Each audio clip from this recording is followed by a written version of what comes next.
Quando você está andando em guerra, é muito fácil, vamos entrar em guerra, você lá se revestir de Deus. Mas quando você está no lamaçal do pecado, para você se revestir de Deus, tem que ter muita fé.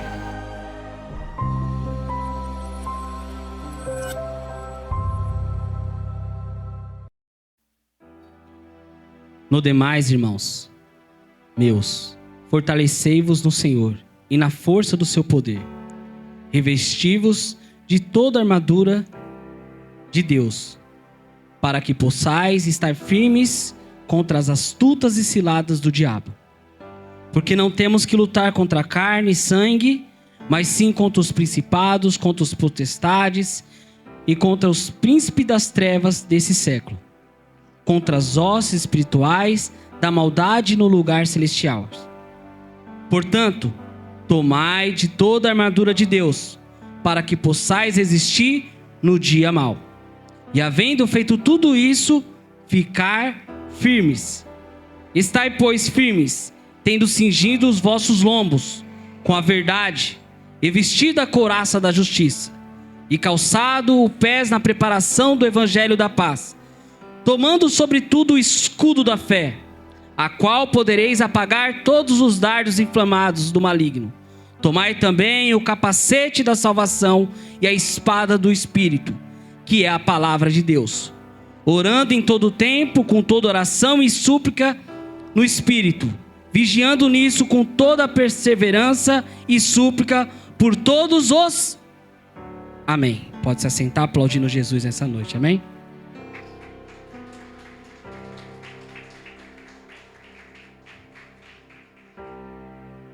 Bom, é a 11ª vez, é a 11ª volta, e a gente fica pensando o que falar, né? Quantas pessoas, homens e mulheres de Deus, estavam aqui na frente, trazendo essa palavra, cada um da sua forma e do seu jeito, conforme as armaduras que vestiram, né? E nessa noite, algumas perguntas serão feitas. A primeira pergunta é: por que Paulo estava preso? Por que Paulo estava preso? Porque essa carta de Efésios, ela foi feita, revelada dentro de um cárcere. E muitas das vezes a gente não entende a nossa luta. Muitas das vezes entramos e saímos desse lugar e não entendemos a nossa luta. Antes de iniciar qualquer palavra, precisamos compreender o contexto dessa carta. Precisamos entender o que Paulo estava tentando dizer para a igreja. Porque aqui, como a gente lê, a igreja de Efésios, mas não era só para a igreja de Efésios. Era uma carta geral, ia circular para todas as igrejas. E algumas coisas terão que ser ditas. Algumas coisas terão que ser explicadas nesse texto. Para que a gente possa entender o que Deus está falando em meu e em teu coração. Porque muitas das vezes olhamos luta, guerra espiritual, mas não compreendemos que guerra é essa. Muitas das vezes vemos guerras em outros países, o que está acontecendo, por que essa guerra?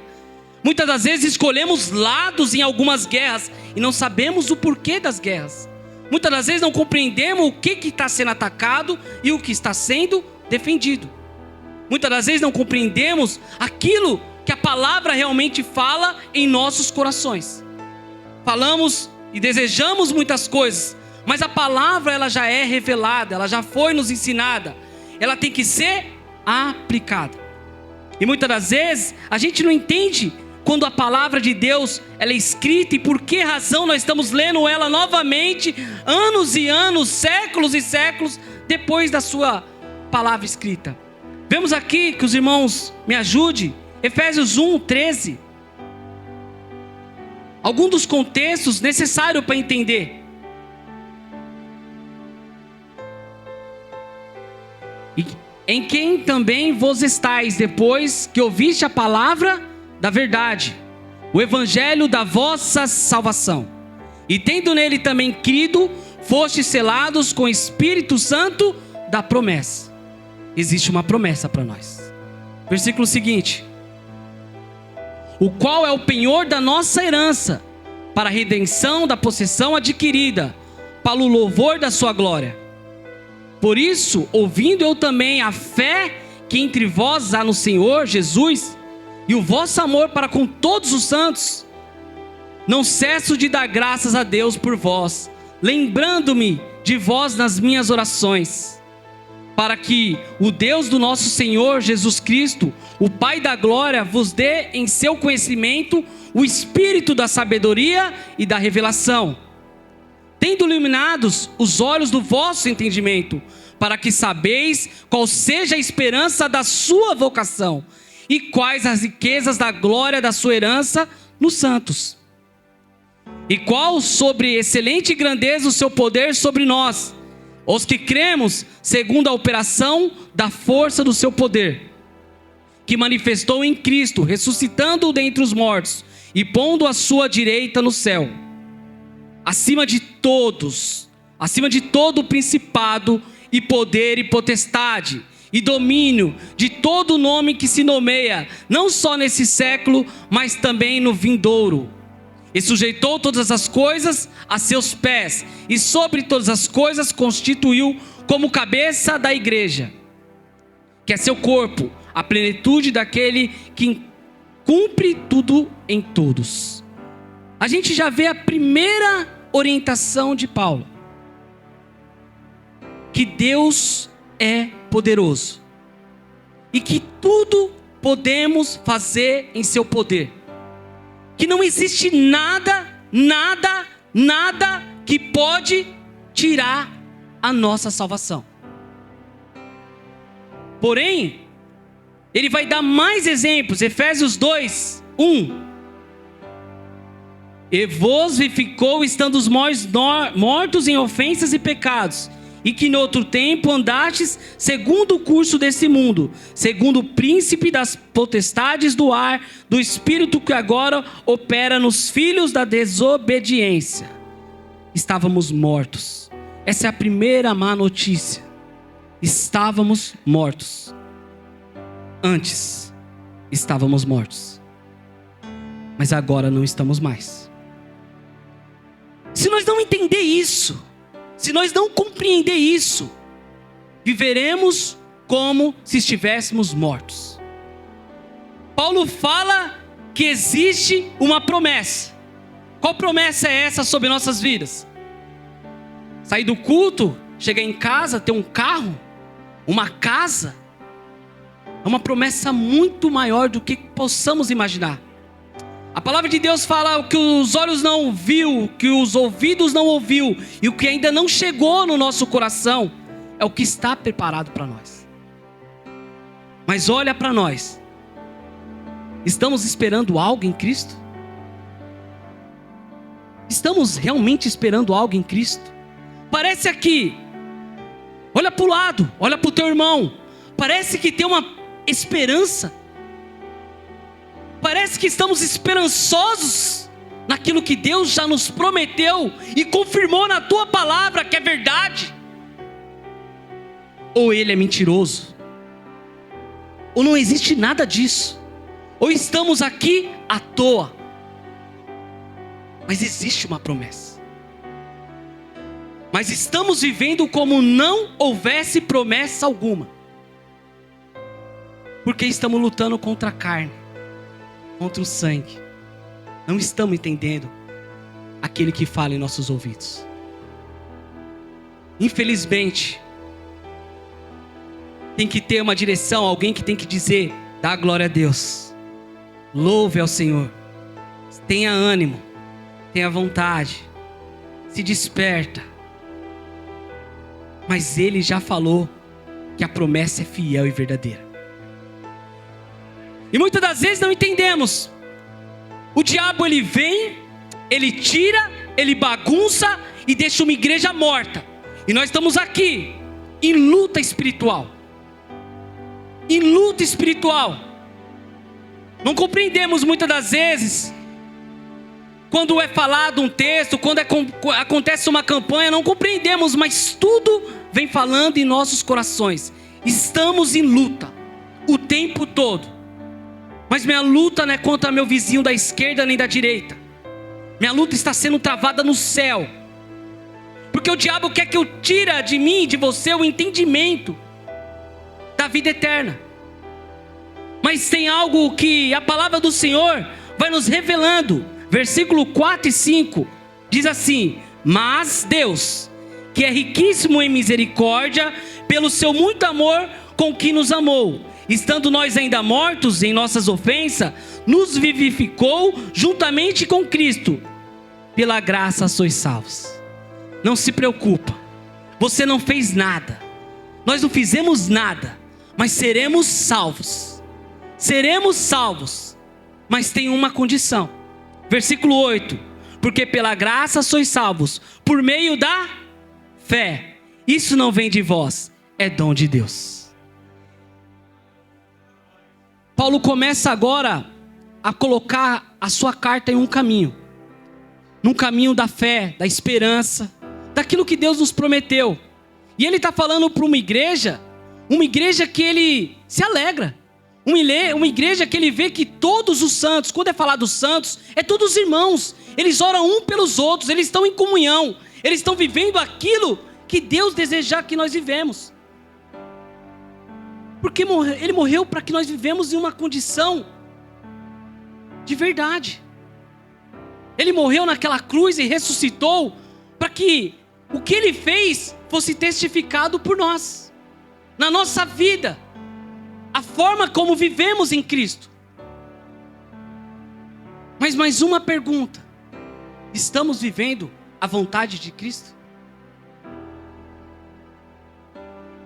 Estamos vivendo a plenitude de Cristo? Há um esforço desproporcional.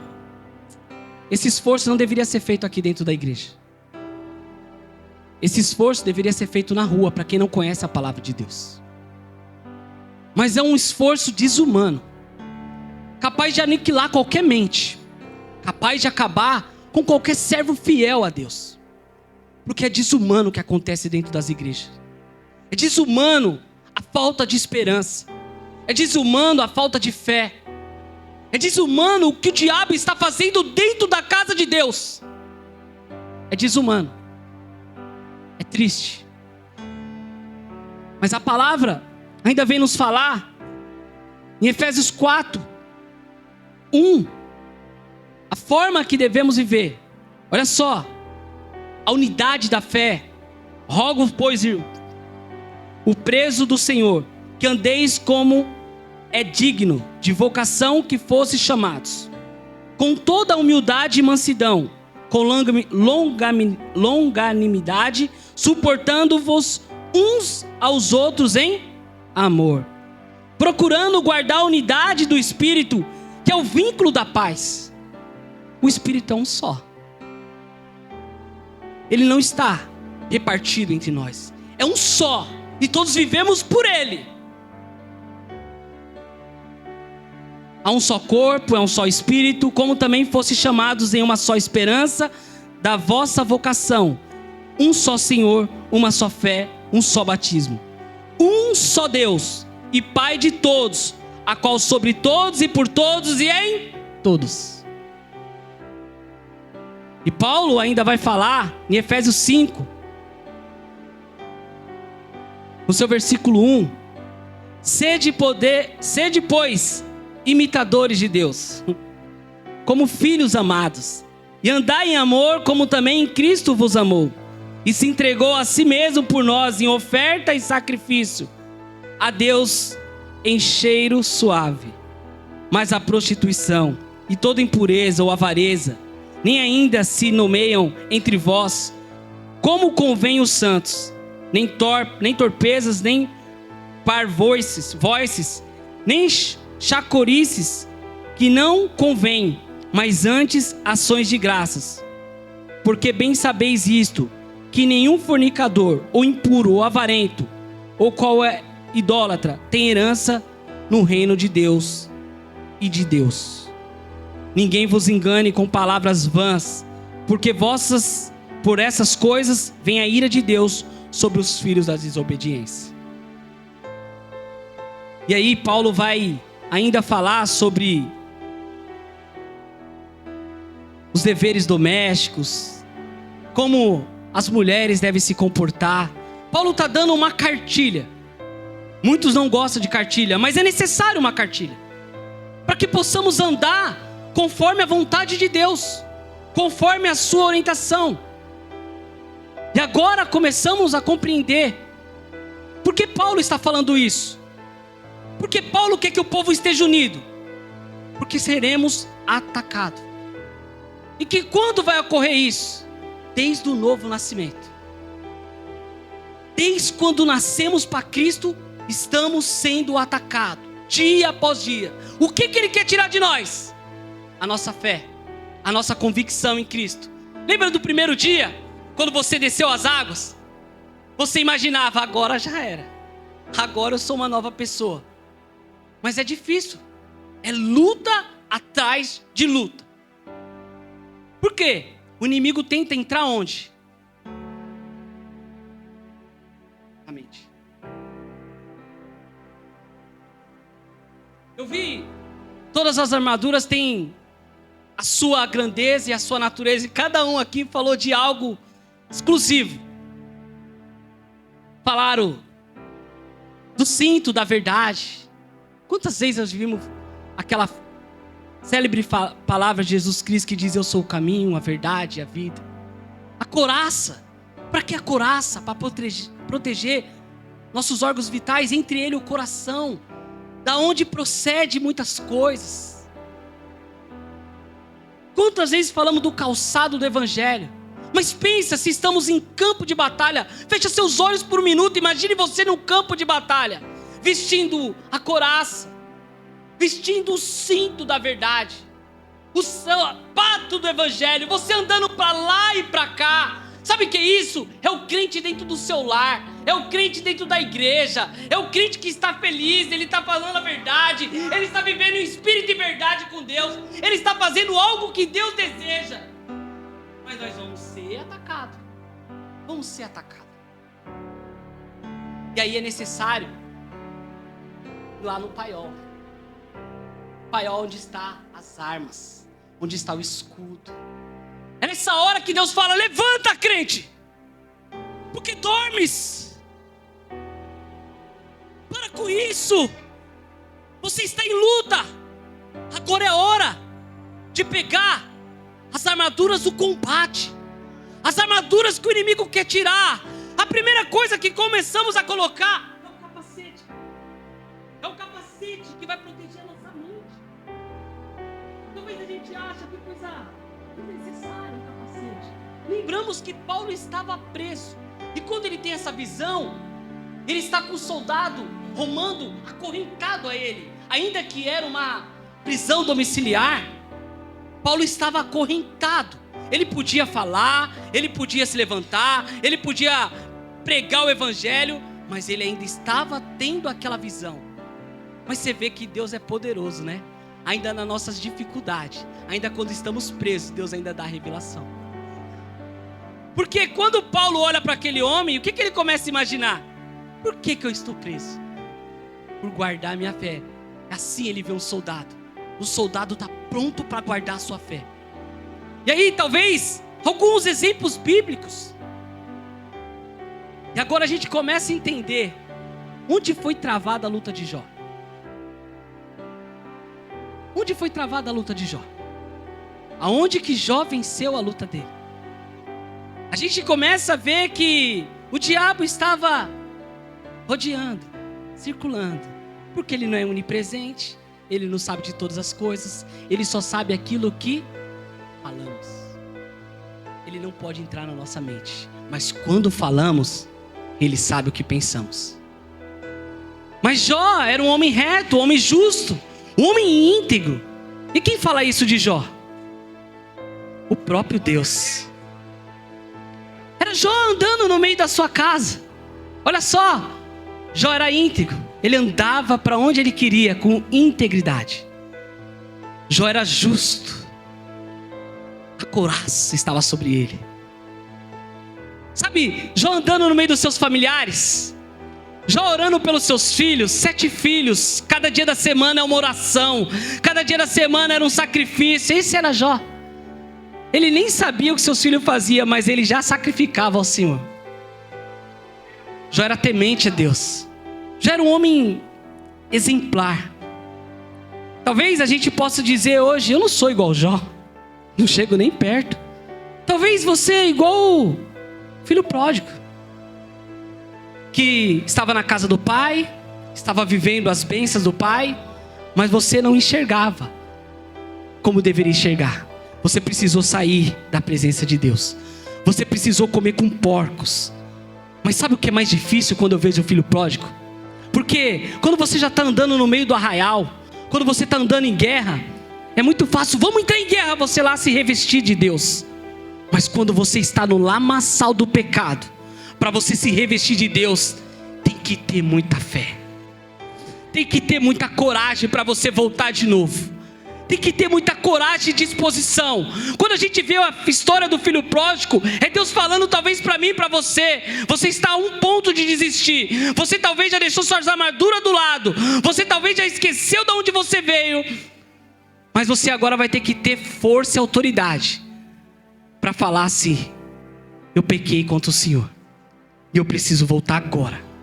E a primeira coisa quando esse filho volta e o pai fala: pega o anel, pega a roupa nova. Ele está se revestindo de novo das armaduras de Deus. É difícil quem está no lamaçal do pecado vir voltar a servir a Deus. Mas voltamos para Jó. A luta que esse homem passou. Ele começa a perder tudo. Começa a perder seus bens. Os seus filhos morrem. O motivo dele adorar o Senhor talvez é isso que o intento do diabo fez. Ele só faz isso porque ele é rodeado de coisas boas. Por isso que ele te adora. Talvez você está aqui e não consegue adorar o Senhor. E o diabo está rindo. Ele está falando: está vendo, Senhor? Cadê os homens e as mulheres de fé que tem na tua casa? Cadê a adoração? Cadê o louvor? Cadê a sinceridade do coração? Tá vendo? Daqui a pouco dá uma bencinha para eles, Pai, para você ver como que eles vão te adorar, como eles vão te louvar, como eles vão gritar e glorificar teu nome. Mas Jó não. Jó sofreu. Jó estava sendo abalado por uma luta que ele nem conhecia. Mas em Efésios vai falar dessa luta para nós. Nós estamos cientes que está tendo uma luta nos âmbitos celestiais para tirar de mim e de você a nossa fé. Mas esse Jó, esse homem íntegro, ele agora está sendo abalado. A sua casa, a sua coluna está sendo abalada. Mas por isso que a Bíblia nos fala: onde estamos construindo a nossa casa, a nossa fé, a nossa esperança? Onde? Na areia? Onde qualquer vento que vier, qualquer tempestade vai tirar você dali? Ou sobre a rocha? Construir sobre a rocha requer tempo, requer maturidade, requer esperança, de construir em um lugar que ninguém pode mais derrubar. Mas Jó construiu isso. E é engraçado que talvez a pessoa que ele menos esperava, o diabo usou para tentar destruir sua fé. Jó, abandona esse Deus e morre. Jó, chega. Que fé boba é essa, Jó? Para que guardar sua retidão? Para que, Jó? Mas Jó continuou fiel. Sabe, a gente não vê, a gente não enxerga, mas nessa hora, os anjos do céu, que estavam lutando com Jó, levantaram as suas mãos e falou: Jó é um grande vencedor. Mas acabou aí? Ainda não. Jó continuou sendo perseguido. Jó continuou, o inimigo tentando penetrar na tua mente, porque ele já acabou com a sua família, ele já mexeu com a sua saúde, ele mexeu em todo o âmbito que Jó teria. Mas Jó ainda continuava guardando a sua fé. Aí vem 3 amigos, e os 3 amigos, sem compreender nada, também condenam Jó, também falam daquilo que não conhece. Mas Jó continua sendo fiel. Jó continua guardando a sua fé. Sabe, talvez a gente não compreenda, Mas quando a gente lê em João 14, 7, porque ainda há esperança para a árvore que se for cortada, ainda se renovará e não cessarão os seus renovos. Se envelhecer na tua terra a sua raiz e morrer o seu tronco no pó, ao cheiro das águas brotará e dará ramos como planta.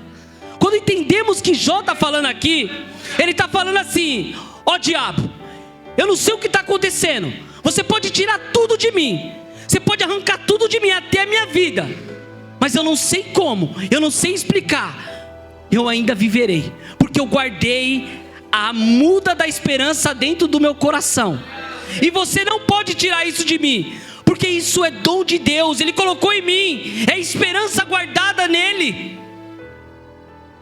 E aí a gente começa a compreender que Jó em tudo foi fiel, Jó em tudo guardou a sua fé. Mas aí agora vamos falar de Jó no seu capítulo 42, as bênçãos, os renovos, tudo aquilo que Deus fez na vida de Jó.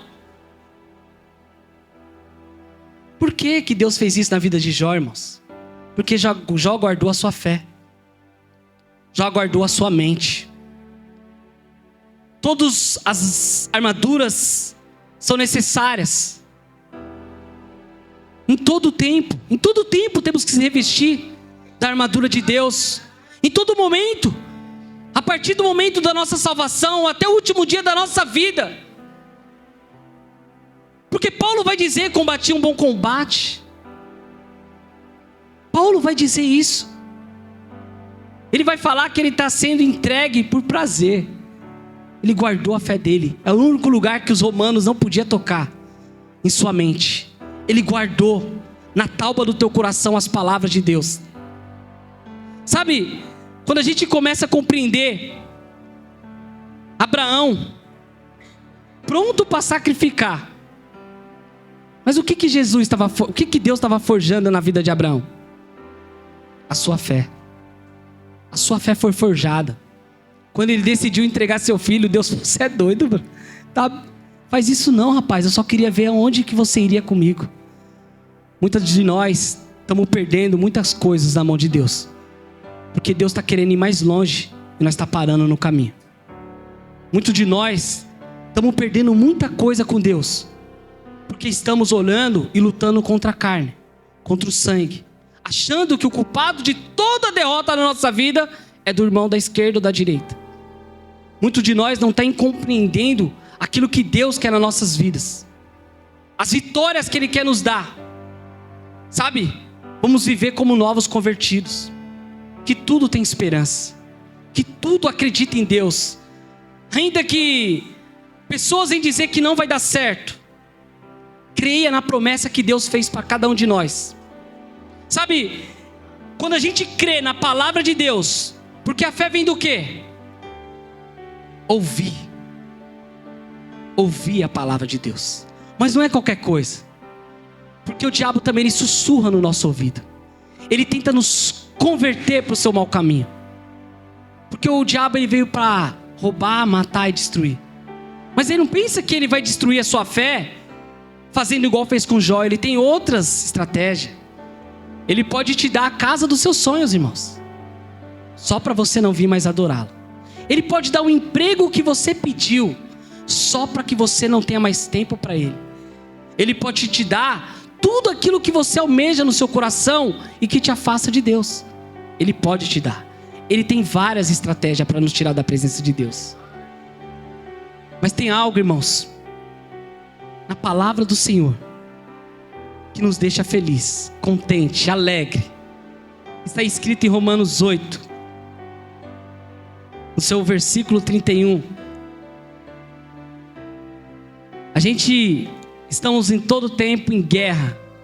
Que diremos, pois, a essas coisas? Se Deus é por nós, aquele que nem mesmo o seu próprio filho poupou, antes entregou por todos nós, como nós não dará também com ele em todas as coisas? Quem tentará acusação contra os escolhidos de Deus? É Deus quem os justifica. Quem é que condena? Pois é Cristo que morreu, ou antes quem ressuscitou dentre os mortos, a qual está à direita de Deus, e que também intercede por nós. Quem nos separará do amor de Cristo? A tribulação, ou a angústia, ou a perseguição, ou a fome, ou a nudez, ou o perigo, ou a espada? Como está escrito? Por amor de ti somos entregues, somos reputados como ovelhas para o matadouro. Mas em todas essas coisas somos mais do que vencedores, porque Ele nos amou em Cristo. Ele nos amou. Pode qualquer um te acusar, dizendo que você não é capaz, que você não vai vencer, mas Cristo nos amou. Cristo nos amou e Ele fez de nós o quê? Mais do que vencedores. Mais que vencedores, não é a tribulação. Nada pode nos afastar do amor de Deus, nada. Continuando, porque não acaba aqui. Versículo 38 diz assim: porque estou certo de que nem há. Quem falou isso? Jó também falou isso. Nem que ele morresse, nem que cortasse o tronco, nem que cortasse a esperança. A fé dele é tão imbalável que ele tinha certeza. E olha que nós não estamos falando com toda essa teologia que nós temos hoje. Nós estamos falando de uma fé que ele ouvia falar. Ele ouvia falar. Não é uma fé que nós temos todos esses escritos. Mas Jó falou isso, Jó declarou isso. No seu momento do quê? De mais alegria? De mais felicidade? De mais riqueza? Jó declarou isso no momento que ele estava lá no chão, lá no pó, com um caco de vidro assim, ó, mexendo nas suas enfermidades. Aí Jó declarou isso. A fé de Jó era imbalável. A fé de Jó era imbalável, talvez invejável. Como esse homem resistiu a tanta perseguição. E detalhe, talvez eu e você somos perseguidos por coisas que merecemos. Mas Jó nem sabia porque estava passando por tudo aquilo. Mas ele não entendia que Deus estava forjando ainda mais a sua fé. Deus estava mostrando para toda a igreja que dá para resistir a todos os intentos do diabo. Porque nada pode nos separar do amor de Deus. Talvez você entrou nesse lugar nessa noite, talvez dizendo: minha fé, eu nem sei porque eu estou indo mais para aquele lugar. Eu nem sei porque eu entro nessa igreja. Eu nem sei porque eu não consigo mais dar glória. Eu não consigo mais estar firme. Eu não consigo ter mais alegria. E talvez você nem sabe porque você está assim. Mas a palavra de hoje vem em seu coração dizendo: está tendo uma luta por você. Sabe qual é o melhor de tudo isso? Deus apostou em mim e você. Deus apostou que eu e você ia resistir ao dia mau. Que nesse dia nós ia colocar as armaduras celestiais. Que nesse dia ia ter um encontro com o inimigo da nossa alma, mas nós estávamos todos em Cristo Jesus. E nesse dia nós ia resistir. E melhor ainda, nós ia ficar firme. Ser crente firme, irmãos. Ser crente firme, de posição, de autoridade. É o que Deus quer de cada um de nós. Ter autoridade, ser firme. É isso que Deus quer quando nós vestimos as suas armaduras. É isso que Deus quer de nós. Porque nada pode nos afastar do amor de Deus. Nada pode nos afastar do amor de Deus. O diabo, ele está tentando tirar de dentro de nós uma fé. Mas ele não vai tirar. O diabo está tentando tirar o principal. A sua fé. A sua esperança na eternidade. Quantos de nós, talvez em algum momento da nossa vida, falou: será que realmente existe esse plano de salvação? Será que vale a pena suportar uns aos outros em amor? Será que vale a pena? Será mesmo que vale a pena? E todo dia para um lugar, e ser entregue dia após dia. Será que vale a pena? Eu afirmo para vocês, meus irmãos, vale a pena. Porque nada pode nos afastar do amor de Deus. Nada pode nos afastar do amor de Deus. essa palavra é fiel. Essa palavra, ela tem continuação nos nossos corações. Porque assim como Deus plantou uma semente da fé, porque é dom de Deus, a tendência dessa semente, ela é crescer. Diante das batalhas, diante da dificuldade, diante dos apontamentos, diante de todas as adversidades. Se você resistir, se você colocar e plantar o seu pé, como o Jó falou, ficar firme, a água vai vir, vai bater nesse tronco cortado. E sabe o que é legal? Ele fala que ainda vai dar frutos. Vai dar frutos. Você que resistir, você que na sua mente for inabalável, você que prosseguir naquilo que você foi chamado, porque é isso que Paulo fala, fique cada um na sua vocação, naquilo que você foi chamado. Você será um crente inabalável. Você será um crente firme e fiel à promessa que Deus deu.